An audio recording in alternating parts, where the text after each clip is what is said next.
So viewers, আমি doctor Jayanta বাইন, plastic এবং cosmetic surgeon. আমরা 2 মাস 10 দিন আগে এই ম্যাডামের ব্রেস্ট রিডাকশন সার্জারি করেছিলাম। আপনারা পাশের ছবিতে দেখতে পাচ্ছেন সার্জারির আগে ওনার কেমন ছিল এবং সার্জারির পথে কত সুন্দর শেপ এসছে। সবথেকে বড় কথা যে ওজনটা ছিল না, নিচে এটা ঝুলে ছিল, সেটা উপরের দিকে এলিভেটেড হয়েছে, সাইজটাও কমেছে, লিফটিংও হয়েছে। সো দেখতেও যেমন জিনিসটা ভালো হয়েছে, তেমনি ওনার কাঁধে এবং পিঠে অনেক ব্যথা হতো, সেটা থেকে রিলিফ পেয়েছেন। ব্রেস্টের নিচে ঘেমে গিয়ে যে সমস্যাটা হতো সেটা তো কমে গেছে।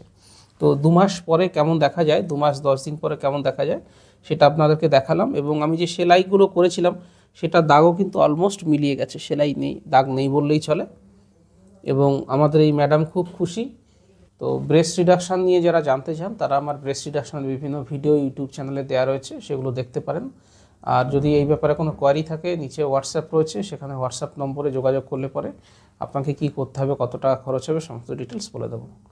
ভিডিওটা ভালো লাগলে পরে চ্যানেলটাকে লাইক করবেন, শেয়ার করবেন। ভিডিওটা দেখার জন্য ধন্যবাদ, নমস্কার।